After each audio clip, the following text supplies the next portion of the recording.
where we can call this something of an emergency interview.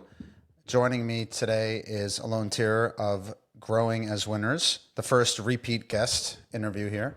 Um, it's a more serious topic, and not that whether or not the equipment is safe and will actually save a soldier's life is not serious, but it's a little bit more serious than that.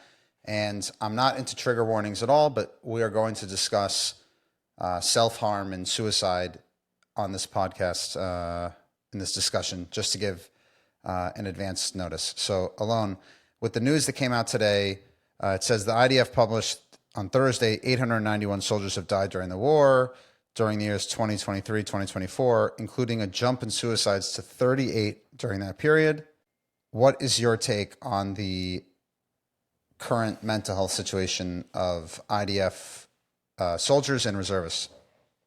I'll start with saying that this stats are very worrying, and they're not the full picture of everything because the IDF counts only suicides that were during the time that someone was in Miluim. So if you go out of Miluim and then unfortunately you commit suicide, it's not counted. So we're looking at an even bigger issue. The situation in terms of mental health in Israel is very problematic. I mean, if you look at it from a very rational perspective, you're looking at people that since October 7th, put October 7th horrors aside, were under so much pressure. They were in combat. They were worried about not, about their friend's life, about their own life. They saw things that no one is meant to see in their life, and they were so focused on worrying about those things and about the things that are around it. If it's the lack of equipment, if it's the not the proper emotional and financial support that they have not been receiving, and unfortunately, you see this hitting too many people. I think the country of Israel, and especially Miluim, are in front of a PTSD pandemic. I mean, Now, we're looking at a can I very ask a question just from an outside insider, inside outsider? you're inside. Okay, is that number low? I know you said it doesn't encapsulate everything, but given the extent of how traumatic October 7th was and the days after, and the over years long war, do we think that that's actually a lower number? Like, is there something that was done right, or is this an indication that something was done wrong? So first of all, some things were done right, and we'll talk about it in a minute. But this number, like I said, only counts people who were in active duty. It doesn't count anyone who was outside of duty. It doesn't count civilians, Nova survivors, kibbutzim survivors. And the thing with PTSD is that if you look at like the timeline of PTSD, the biggest breakout doesn't happen in the months after, it happens in the years after. So from my perspective, the numbers are very high, and not only that they're high, it looks like that if we don't put a stop to this and if we don't treat this issue with the right resources, it's going to go even higher, unfortunately. And if you look at the right things that were done, the IDF, in terms of mental health, is trying to provide a solution.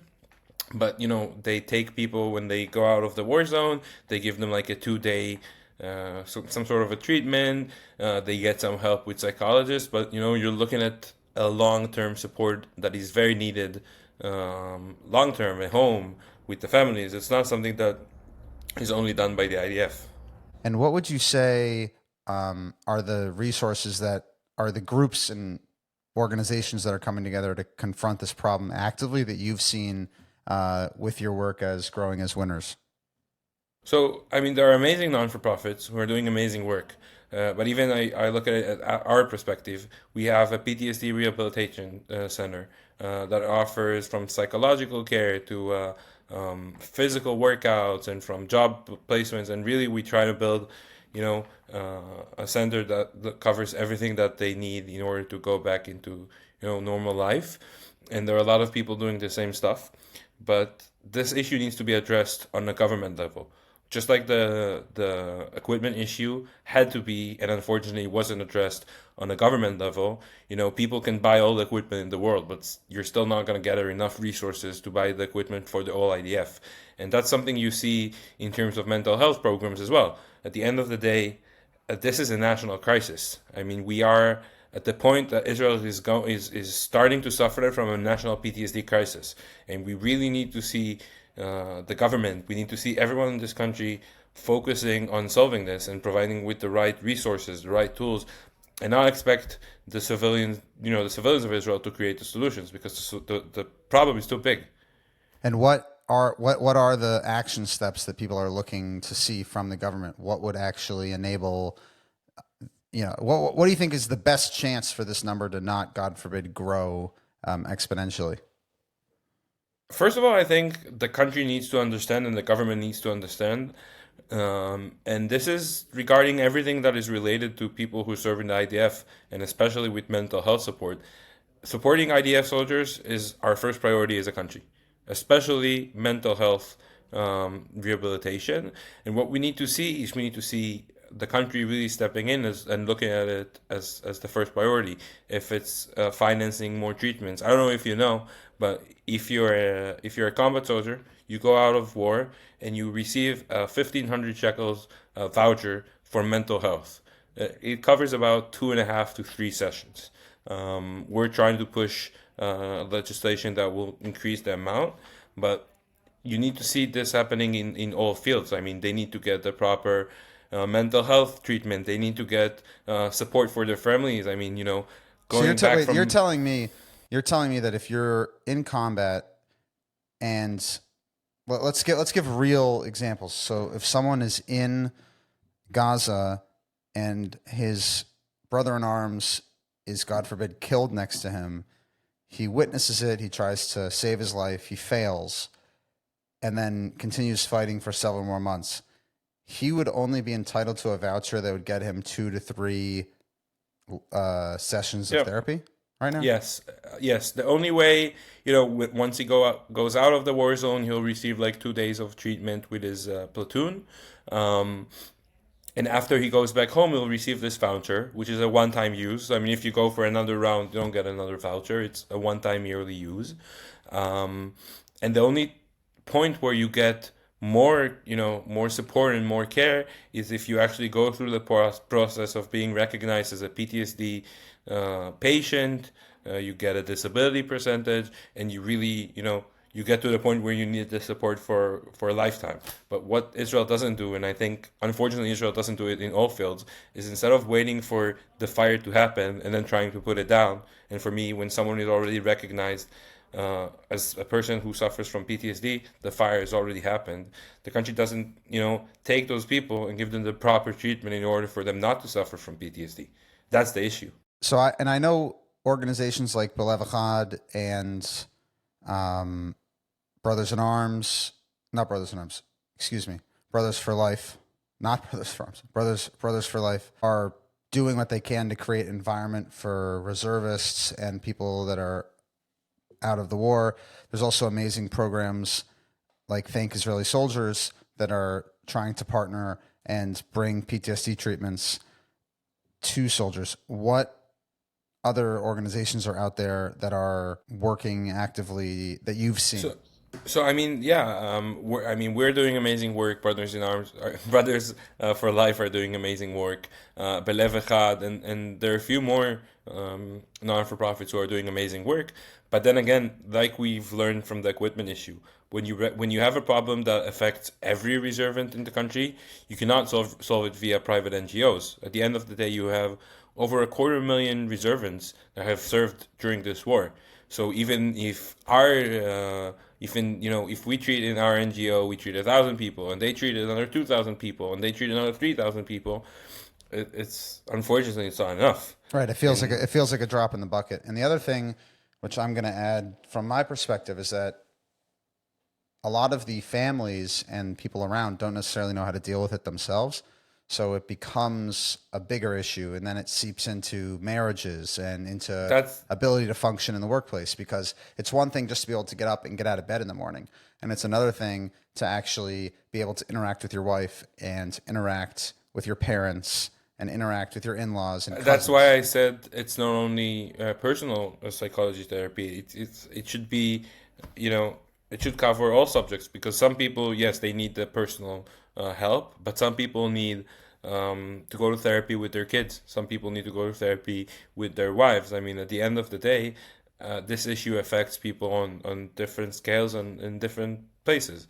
And if you're not gonna give everyone the right tools to deal with this issue and to really grow out of it, you're gonna see a lot more of these very worrying cases, unfortunately.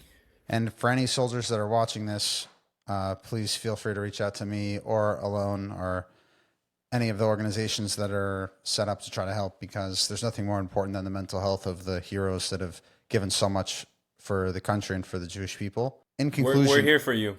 absolutely. And if there's anything I've observed from this war and how some of the nonprofits have functioned, so it seems, it doesn't really seem that the government is able to overcome some of the bureaucracy and the division to actually come up with sustainable solutions on this. And I hope that this can be an exception, but certainly when it comes to equipment and other things, there's a lot of passing the buck. So who is on top of this and is taking this seriously in the government to try to see things through? I think what we see in this war is that unfortunately the priorities of the politicians in Israel are not in the right place. And I don't see, people are promoting bills, people are working on things, but I don't see a politician that is really giving it all and really putting the extra mile that is needed. Because at the end of the day, what is more important than the health of our troops?